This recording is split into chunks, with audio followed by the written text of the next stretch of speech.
जय हिंद मेरे प्यारे साथियों, आप सभी का स्वागत है विजय ऑनलाइन क्लासेस में।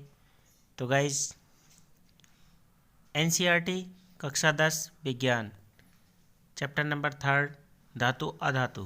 तो गाइज पुनः हम चैनल पर आते हैं। गाइज कुछ समस्याएं होने के कारण, स्वास्थ्य खराब होने के कारण चैनल पर काम नहीं हो रहा था। तो प्लीज़ गाइज आप सभी से कष्ट के लिए सॉरी।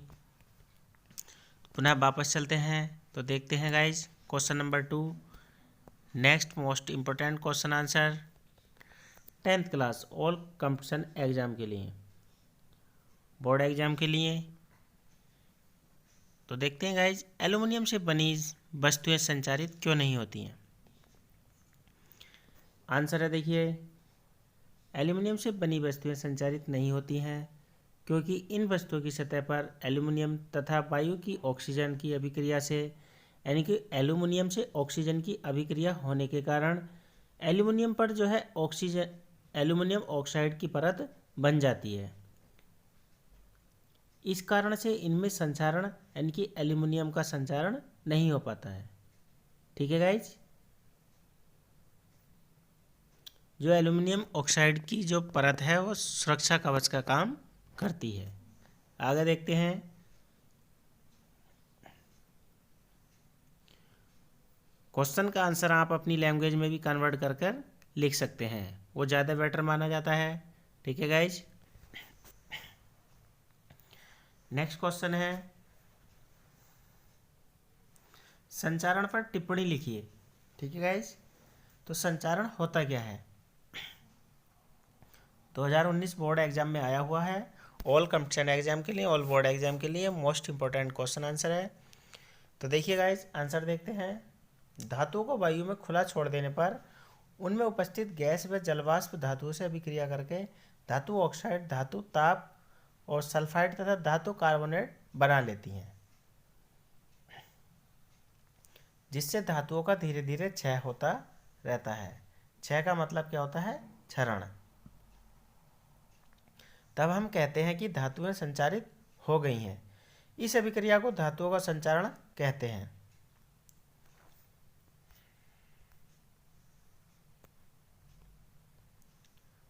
अतः प्रक्रम में जिसमें वायु में उपस्थित गैसों व नमी के कारण धातुओं का ऑक्साइड, कार्बोनेट, सल्फाइड बनाने के फलस्वरूप धातुओं का धीरे धीरे क्षय होता रहता है, संचारण कहलाती हैं।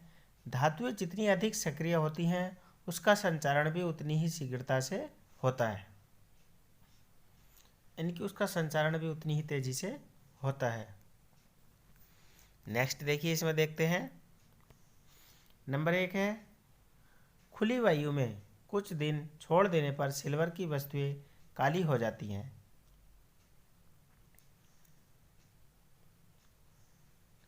यानी कि पीतल की वस्तुएं जो होती हैं वो काली पड़ जाती हैं। सिल्वर का वायु में उपस्थित सिल्वर के साथ अभिक्रिया कर सिल्वर की परत बनाने के कारण ऐसा होता है।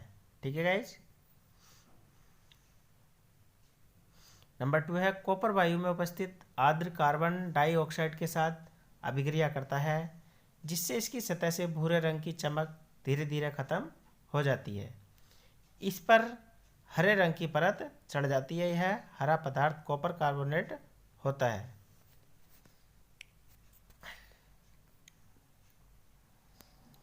नेक्स्ट देखिए गाइज, लंबे समय तक आर्द्र वायु में रहने पर लोहे पर भूरे रंग की परत की पदार्थ की परत चढ़ जाती है, जिससे हम क्या कहते हैं, जंग कहते हैं। यानी कि लोहे में आप खुले में छोड़ देने पर उस पर जो है भूरे रंग की परत आ जाती है, जिसे हम क्या कहते हैं, जंग कहते हैं।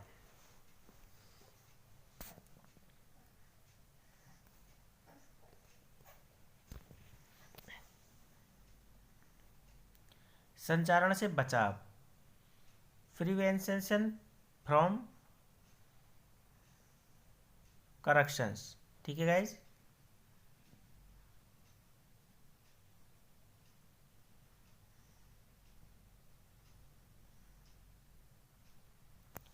हम देख चुके हैं कि लोहे पर जंग लगने के ऑक्सीजन तथा नमी दोनों आवश्यक हैं। यानी कि जो लोहे पर जंग लगती है तो ऑक्सीजन और नमी के कारण लगती है। ठीक है गाइज, धातुओं के संपर्क को वायु व नमी के संपर्क से अवरुद्ध करके धातुओं का संचरण से बचाया जा सकता है। इसके लिए निम्नलिखित विधियां अपनाई जाती हैं। तो देखिए, यानी कि जितनी भी हमारी धातुएं हैं उनको हम संचारण होने से कैसे बचाते हैं। तो देखिए, फर्स्ट है पेंट करते हैं तेल व ग्रीस लगाकर, गैल्वेनीकरण करके, क्रोमियम द्वारा टिन निकिल की परत चढ़ाकर। ठीक है गाइस। नंबर 5 देखते हैं, एनोडीकरण या मिश्र धातु बनाकर, एनोडीकरण और मिश्र धातु बनाकर।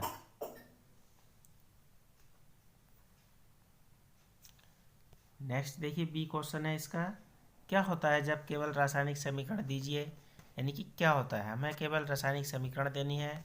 तो देखिए, नंबर 1 है बी का, फेरस सल्फेट को गर्म करते हैं। जब फेरस सल्फेट को गर्म करते हैं तो क्या होता है। तो देखिए गाइस, आंसर है FeSO4 को हमने गर्म किया। FeSO4 को गर्म करने पर जो है FeO अलग निकल जाता है और SO3 अलग हो जाता है। ठीक है गाइस, यानी कि दोनों साल्ट अलग अलग हो जाते हैं। नेक्स्ट है, सोडियम धातु पानी से अभिक्रिया करता है। तो जो सोडियम धातु है पानी से अभिक्रिया करता है, यानी कि रिएक्शन करता है। तो देखिए, राइट आंसर है 2Na प्लस 2H2O, यानी कि दोनों सोडियम जो है सोडियम धातु जो है पानी से अभिक्रिया करी H2O। तो देखिए, रिएक्शन हो गया NaOH, सोडियम हाइड्रोक्साइड बन गया प्लस H2, हाइड्रोजन गैस निकल गई है प्लस ऊर्जा। ठीक है गाइस, तो ये इसका रिएक्शन का समीकरण है, इम्पोर्टेंट है।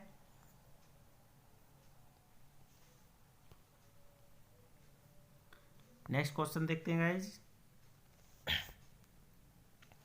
आयनिक यौगिकों के सामान्य गुण लिखिए। तो आयनिक यौगिकों के सामान्य गुण हैं, तो देखिए नंबर 1, भौतिक प्रकृति, फिजिकल नेचर।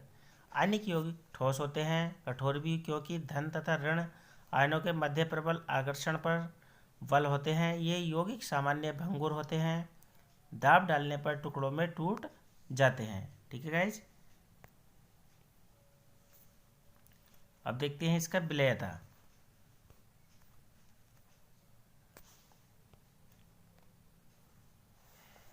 आयनिक यौगिक सामान्यतः जल में विलय होते हैं, विलायकों जैसे केरोसिन, पेट्रोल आदि में अविलय होते हैं।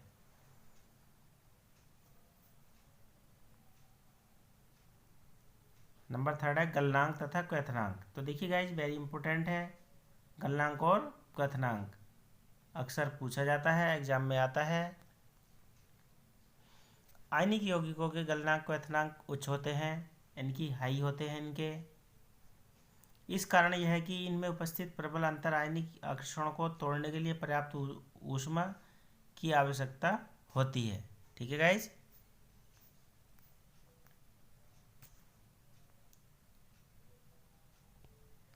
नेक्स्ट है विद्युत चालकता, इलेक्ट्रिकल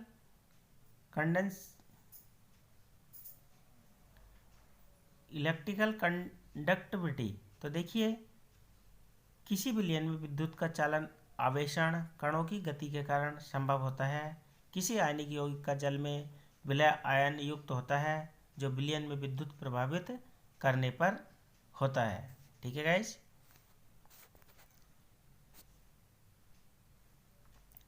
विपरीत इलेक्ट्रोड की ओर गतिमान हो जाते हैं। ठोस अवस्था में आयनिक यौगिक विद्युत का चालन नहीं करते हैं। तो देखिए गाइस, ये सब इम्पोर्टेंट क्वेश्चन आंसर थे ऑल कंपटीशन एग्जाम के लिए, ऑल बोर्ड एग्जाम के लिए।